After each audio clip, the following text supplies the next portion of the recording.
大家好，我係 Curtis。咁啊，美股黑色星期一急跌啦，仲有貨嘅話，應該點樣處理呢？港股高位累升咗差唔多6000點啦，又怕唔怕俾外圍拖累呢？我哋逐一同大家分析下。咁啊，今次啊先講講外圍嘅股市啦。星期一美股急跌啦，納指跌成4%㗎，由之前高位20200點啦，即係畫面上面藍色虛線嘅位置咧，跌穿咗呢個之前講嘅頸線18700啦，去到星期一嘅低位17400嘅話咧，最多累計係跌咗超過成1成4㗎啦。我哋之前咧連續幾個星期都提醒大家要留意美股回調嘅風險啦。如果失守咗18700嘅話咧，更加會有更深嘅跌幅。結果咧2月底跌穿之後咧，有呢一輪新嘅跌浪㗎。短線唔排除咧會有個超賣嘅反彈，但就暗時嚟講咧，美股嘅走勢都係比較弱一啲㗎。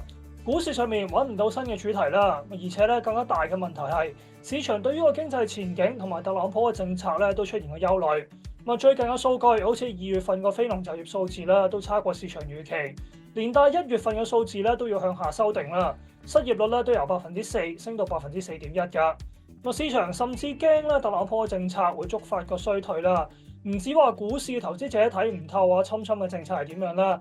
連聯儲局主席鮑威爾都話咧，正喺度觀察緊特朗普嘅政策，先再決定利率嘅走向㗎。而亞特蘭大聯儲嘅預測咧，美國第一季嘅 GDP 咧將會係萎縮2.8%啦，比之前咧萎縮1.5%嘅預測再向下修訂咗㗎。近來啲債息跌得咁急咧，反而就唔係好事啦，反映啲資金咧都流入債市度避險。甚至咧，中線有機會出現咧唔同市場之間嘅轉換嘅資產配置㗎。近日陸續都有機構咧調高呢個歐洲或者中國市場嘅評級啦，相反咧就調低美國嘅評級。如果市場真係之後咧形成一個類似咁樣嘅共識嘅話咧，可能都會令到資金咧部分係流出美股㗎。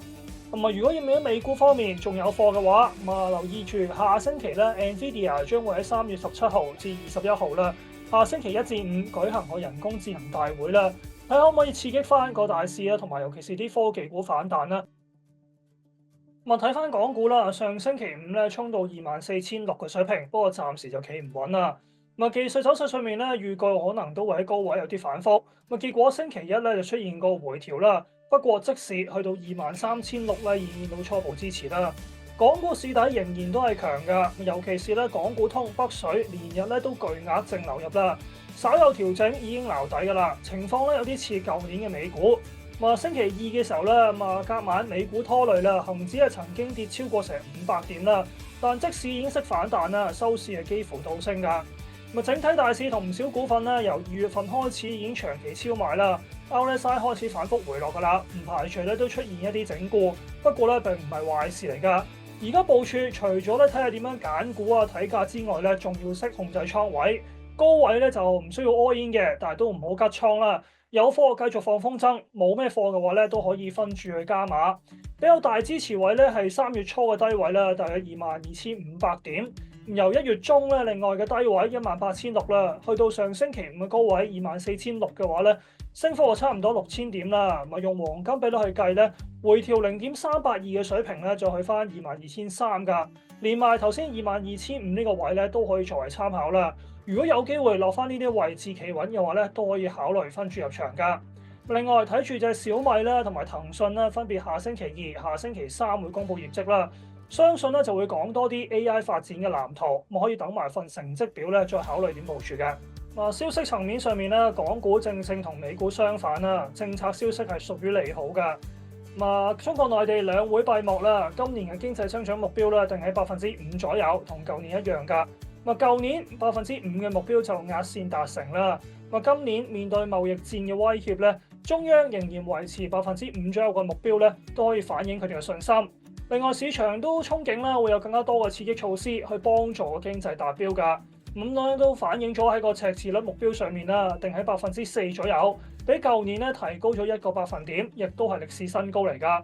都反映咗咧中央財政願意咧使更多錢嘅。貨幣政策方面啦，發債方面啦等等都符合市場預期啦。我哋集中睇下啲有驚喜嘅項目啦。政府工作報告咧，白紙黑字列明要大力咧促進呢個樓市、股市健康發展啦。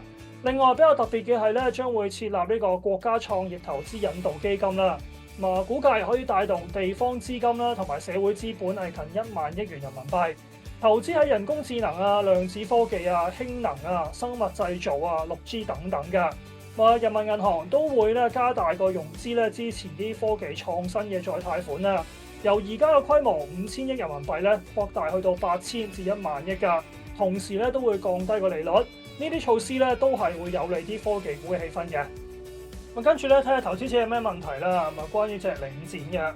領展嘅行政總裁咧就減持股份啦，平均每股造價咧就36.4，出售100萬股啦。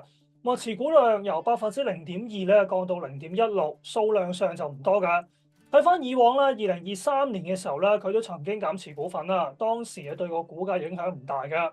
暫時公司冇咩其他消息啦。公司嘅財政年度咧就係去到3月底。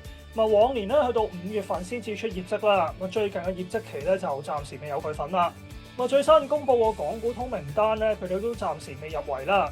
而對本港零售嘅前景優利咧，都大致反映咗喺股價上面㗎啦。消息上面冇咩突破啦，睇埋個股價走勢啦。後市咧都有機會翻投資者嘅成本價之上啦。近來嘅股價咧喺31蚊左右見到有支持之後反彈啦，比較大嘅阻力嘅位咧，可以睇翻舊年11月份個高位，大約38蚊啦，即係畫面上面藍色線嘅位置。股價而家稍稍低過個成本價啦，但係暫時就唔需要止蝕住㗎。現價股息率超過成7厘啦，都會對股價帶嚟支持。加上債息最近回落翻啦，大家都見到香港啲銀行定期嘅利率咧都係得翻3厘零啦，對呢類高息股嚟講都係有利㗎，可以都繼續持有。最後申報翻啦，本人係證監會持牌人士，並冇持有上述嘅股份。我哋遲啲再見。